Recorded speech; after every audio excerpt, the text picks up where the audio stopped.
కూడా మురికి కాలువలు అంటే మీకు పని చాలా ఉన్నదని చెప్పేటందుకు ఇలా మీకు చాలా మంది ఇలా పైసలు పెట్టే వచ్చిన వాళ్ళు ఉన్నారు. నా దగ్గరికి ఇంతకుముందు ఇంటికో 8 మంది సర్పంచ్లు వచ్చారు, నేను తీసుకొస్తాను నువ్వు పుస్తకం వస్తానో రాను అనుకున్నారు, ఏదో తెలియదు నాకు. కానీ డైరెక్ట్ మా ఇంటికి వచ్చారు. మా నాగేష్ చెప్పిండో లేకుంటే కిరణ్ చెప్పిండో తెలియదు, నక్క మహేష్ ఇంటికి వచ్చి పట్టుకొని తోలుకొని వచ్చి రీడాగా తోలుకొని వచ్చారు. జనరల్గా ఆయన కులం మీటింగ్ నువ్వు కనబడతలేవు అన్నాను. వాళ్ళ ఇంటికి వచ్చి తీసుకొని వచ్చారు. నాగేష్ ఇక్కడ కూర్చున్నాడు మా నాగేష్, ఒకసారి ఇలా నాగేష్ ఇక మా ఊరి దగ్గర ఏం పైసలు లేవు కానీ గెలిచింది. ఎందుకు గెలిచింది అంటే వాళ్ళ ఊరిలో ప్రైవేట్ బడులకు అంతకుముందు మొత్తం ప్రైవేట్ బడులకు ఊరంతా పంపించేది.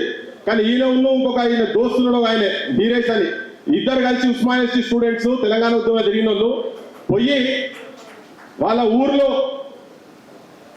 బడిని బాగు చేసిండ్రు. ఇలా వాళ్ళ ఊర్లో 158 దాదాపు 150 పైన ఉన్నటువంటి పిల్లలు ఒక్కరు కూడా ప్రైవేట్ స్కూల్కి పోరు, మొత్తం గవర్నమెంట్ స్కూల్కే అక్కడనే అదే ఊర్లో ఉండి డెవలప్ చేసిండ్రు. అదే బడికి పోతారు. 10 సంవత్సరాల ఇప్పటికి 10వ సంవత్సరం